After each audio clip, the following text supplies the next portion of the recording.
Guys, কেমন আছো সবাই? আশা করি সবাই ভালো আছো। আমার আর ডলি কিচেনে তোমাদের সবাইকে স্বাগত। আজকে আমি তোমাদের জন্য আরও একটা রেসিপি নিয়ে এসেছি। সেটা হলো সর্ষে বাটা দিয়ে কচুরমুখির ঝোল। তার জন্য আমি এখানে 1 বাটি কচুরমুখি সেদ্ধ করে নিয়েছি। আর এখানে নিয়েছি কিছু গুঁড়ো মশলা, ধনের গুঁড়ো, জিরের গুঁড়ো, লঙ্কার গুঁড়ো, কিছু কড়াইশুঁটি নিয়েছি, বড় সাইজের একটা পেঁয়াজ আমি কেটে নিয়েছি, শুকনো লঙ্কা পেস্ট করে নিয়েছি, এখানে আদা রসুন পেস্ট করে নিয়েছি, আর এখানে নিয়েছি সর্ষে আমি 2 কালারের নিয়েছি, কালো সর্ষে, হলুদ সর্ষে, আর এর মধ্যে কিছু কাজু দিয়ে আমি সর্ষেটাকে ভালো করে পেস্ট করে নিয়েছি। বাস এইগুলি দিয়ে আজকে আমি তোমাদের সঙ্গে রেসিপিটা শেয়ার করব। গাইস, আমার কড়াইটা গরম হয়ে গেছে। এবার আমি কড়াইতে তেল দিয়ে দেবো। তেলটা গরম হয়ে গেছে। এবার এর মধ্যে আমি 1 চামচ জিরে দিয়ে দেবো। এরপরে দিয়ে দেবো শুকনো লঙ্কা, তেজপাতা। যখন ভালো গন্ধটা বেরোবে তারপরে দিয়ে দেবো কিছু পেঁয়াজ কাটা। পেঁয়াজটাকে ভালো করে আমি লাল লাল করে ভেজে নেব।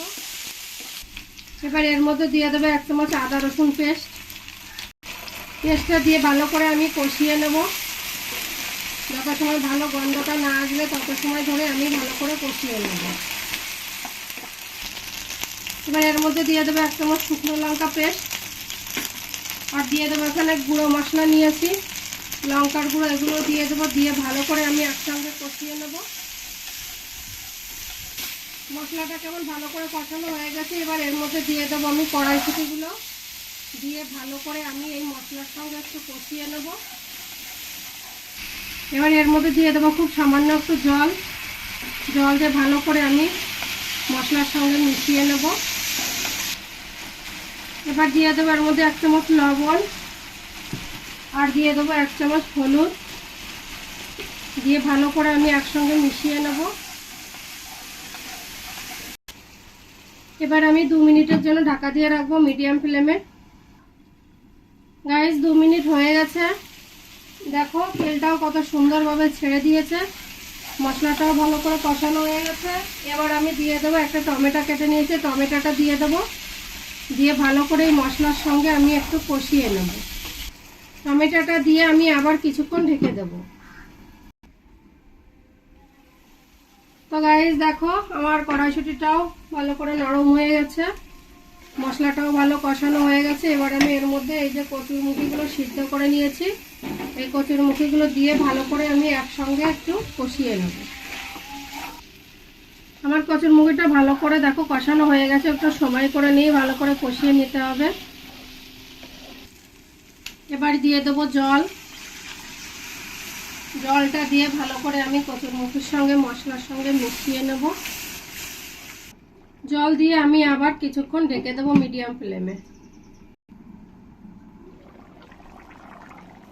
আমার তরকারির ঝোলটাও দেখো ভালো করে জালটা উঠে গেছে। এরপরে এর মধ্যে আমি দিয়ে দেব বড় বড় 2 চামচ সর্ষে বাটা। সর্ষের সঙ্গে আমি কাজু দিয়ে একসঙ্গে পেস্ট করে নিয়েছি।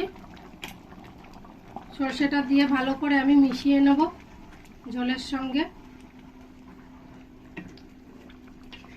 এবার সর্ষেটা দিয়ে আমি ঢেকে রাখবো 2-3 মিনিট হাই ফ্লেমে।